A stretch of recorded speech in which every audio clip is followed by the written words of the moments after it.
Next 9 news में आपका बहुत बहुत स्वागत है। मैं हूं आपके साथ अबरारुल हक रहमानी।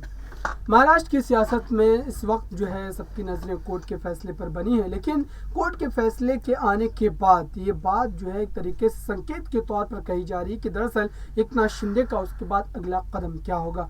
ये भी बात कयास आराई के तौर पर कही जा रही है कि दरअसल एकनाथ शिंदे फिर से एक बार मातोश्री की तरफ रुख कर सकते हैं, और अगर ऐसा होता है तो फिर महाराष्ट्र की सियासत में बीजेपी की जो तमाम रणनीति थी उस पर पानी फिरता हुआ नजर आएगा। लेकिन क्या खुद एकनाथ शिंदे ये बड़ा कदम उठाएंगे, ये देखने वाली बात होगी। दरअसल आप देखिए कि देवेंद्र फडणवीस और एकनाथ शिंदे ने मिलकर के महाराष्ट्र की सियासत में उद्धव ठाकरे एमवीए गठबंधन की जो सरकार थी उसको धराशाही कर दिया, और अब तक लगातार जो शिवसेना पार्टी में एक बड़ी टूट देखने को मिल रही है।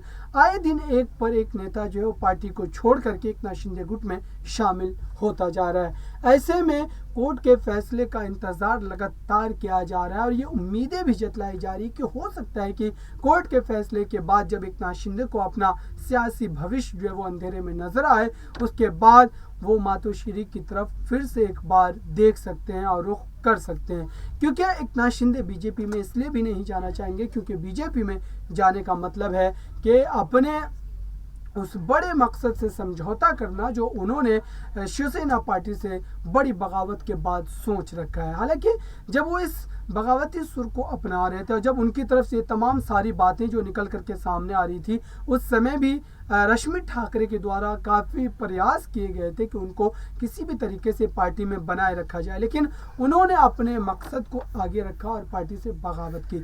लेकिन अब क्या, कोर्ट के फैसले के बाद जिस तरीके से तमाम सुनवाई हुई है, उन सुनवाइयों को सुनने के बाद आप ये बात जो एक तरीके से कह सकते हैं यकीनी तौर पर कि फैसला जो है वो एकनाथ शिंदे के खिलाफ ही आएगा, और इस फैसले से उद्धव ठाकरे को एक राहत मिलती हुई नजर आएगी। साथ ही अब बात जो है वो चुनाव आयोग पर आकर के जो एक तरीके से अटकती है, क्योंकि चुनाव आयोग को भी शिवसेना पर कब्जे को लेकर के एक बड़ा फैसला लेना है, और उस फैसले को लेने के बाद ये तय हो जाएगा कि दरअसल शिवसेना पार्टी का असल हकदार जो है वो कौन होगा, और महाराष्ट्र की सियासत में भविष्य की राजनीति बाला साहब ठाकरे के विचारों पर कौन करेगा। ये सारी बातें देखने को मिल सकती है आने वाले भविष्य में। इस खास रिपोर्ट में इतना ही। देखते रहिए ताज़ा तरीन खबरों के लिए नेक्स्ट 9 न्यूज़ को।